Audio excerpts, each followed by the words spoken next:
Hello student, स्वागत है आपका फिर से एक बार धीरज सर मैथ्स क्लासेस में। अभी हम सरफेस एरिया एंड वॉल्यूम का ही एक और क्वेश्चन लेने वाले हैं जो कंपटीशन से रिलेटेड है। ये आपकी स्क्रीन पर आपको दिखाई दे रहा होगा, जिसमें आपसे कहा गया है कि 21 सेंटीमीटर त्रिज्या वाले एक गोले को 3 काट द्वारा 8 समान भागों में काटा गया है। देखिए, कोई भी गोला यानी स्फीयर जो है वो इस प्रकार होता है, ठीक है। मैंने आपको भी बताया था लास्ट वीडियो में कि स्फीयर जो होता है वो एक 3D फिगर है। जस्ट इमेजिन कि एक स्फीयर यानी कि बॉल हमारे हाथ में है। एग्जांपल देता हूं मैं आपको।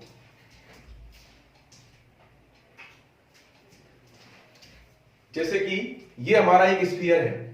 इस स्फीयर को अगर मैं 3 काट द्वारा, जो कि 3 काट मुझे कट करनी है इसमें से, और वो अक्ष आप समझते हैं एक्सिस जो होती है एक्स वाई और जेड, एक्सिस द्वारा जब मैं इसे कट करूंगा तो एक काट तो मेरी ऐसे करके होगी, दूसरी ऐसे और तीसरी ऐसे करके, जिसमें से एक एक्स एक्सिस, एक वाई एक्सिस और एक जेड एक्सिस बनेगी।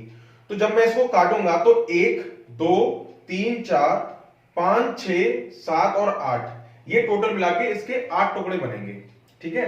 अच्छा, इन 8 टुकड़ों में इसे काटने पर ऐसे, ऐसे और ऐसे, ये काटने पर मुझे कुछ ऐसी आकृति मिलेगी जैसा कि मैंने ये आलू को काटकर जो है दिखाया हुआ है। इस कुछ ऐसे करके मुझे 8 पीस मिलेंगे, ये जिसमें आपको ये दिखाई दे रहा है।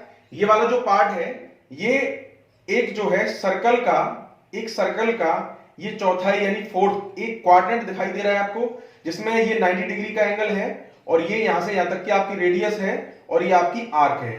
तो ये आकृति जो है, जब मैं इसको एक हिस्सा ऐसे, एक ऐसे और तीसरा इस पे शो नहीं कर सकता, जो मैंने आपको बताया, उसको जो है एक तो ऐसे सीधा काटा है और एक ऐसे काटा होगा इस तरीके से। तो ये 8 टुकड़े मिलेंगे, ये 4 दिख रहे हैं, 4 इसके पीछे होंगे।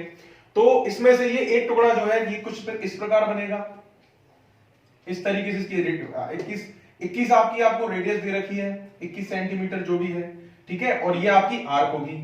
इसके बाद में इसका जो एरिया निकलता है, मान लीजिए ये अगर 90 डिग्री बनेगा, क्योंकि जब मैं इसे काटूंगा तो ये ईच एंगल जो है यहाँ पे 90 डिग्री का होगा। और इसके बाद में जब ये काटूंगा मैं तो ऐसे ऐसी फलक मुझे कितनी दे रहे हैं, फेसेस दिख रहे हैं, 1 2 और ये 3, टोटल 3 फेसेस हैं। तो इसका जो एरिया है, जो हमने पढ़ा है पहले 9th 10th क्लास में भी पढ़ा है, कि जब कोई सेगमेंट सेक्टर काटा जाता है जिसकी रेडियस आर होती है और एंगल थीटा होता है, तो इसका जो एरिया होता है वो theta upon 360 pi R square होता है। तो यानी कि इसमें भी एक टुकड़े में ऐसे 3 फेस बन रहे हैं, तो इसका एरिया क्या होगा, 3 into 90 upon 360 pi R square, क्योंकि 3 फेसेस थे।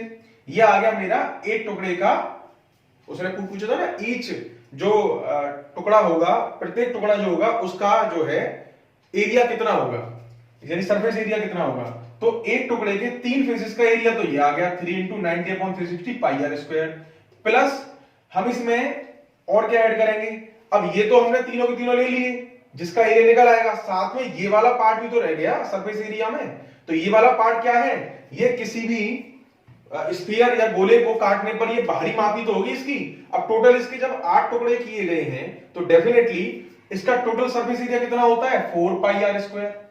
और उसके जब मैं 8 टुकड़े करूंगा तो यानी 8 का डिवाइड करूंगा तो मेरा एक टुकड़े का यानी इस टुकड़े का ये वाला पार्ट जो है इसका एरिया निकल आएगा। और जब इसका एरिया निकल आएगा तो मेरा ईच टुकड़े का टोटल सरफेस एरिया निकल आएगा। अब बस हमें क्या करना है, यहां से आगे इसकी कैलकुलेशन करनी है। इसको करते हैं हम। देखिए, तो ये 90 से 4 टाइम्स, तो 3 upon 4 into pi 22 upon 7 into R square है आपका 21 का स्क्वायर, 21 इंटू 21 प्लस 4 से गए 2 टाइम्स, तो 4 तो ये हो गया 1 अपॉन 2, पाई की वैल्यू 22 अपॉन 7 इंटू आर यानी 21 इंटू 21। 7 से ये 3 बार और 2 से ये गया 11 बार, ऐसे ये गया 7 से 3 बार और 2 से 2 बार, 2 से 11 बार। अब मैं इसको करूंगा 11 थी 33 इंटू 21 थी 63 अपॉन 2 प्लस ये 11 थी 33 इंटू 21। क्लियर, इसका मल्टीप्लाई कर लेते हैं यहाँ पे, 33 और 63 का मल्टीप्लाई कर लेते हैं अलग से। 33 इंटू 63, 3 तिया 9, 3 तिया 9, 6 तिया 18, 6 तिया 18 और 19, 9 9 8 17 की 7, 0 1 सॉरी 0 2, फिर लगेगी इतना आ गया ये 2079 अपॉन 2 प्लस यहाँ पे आ जाएगा 33, 21 21 थी 63 की 3 और लगी 6, 21 थी 63, 63 और 6 हो जाएंगे 69। उसके बाद में मैं इसका डिवाइड करूंगा जब इसमें 2 1 जा 2 0, 2 3 जा 6, 2 9 जा 18, 2 5 जा प्लस 693।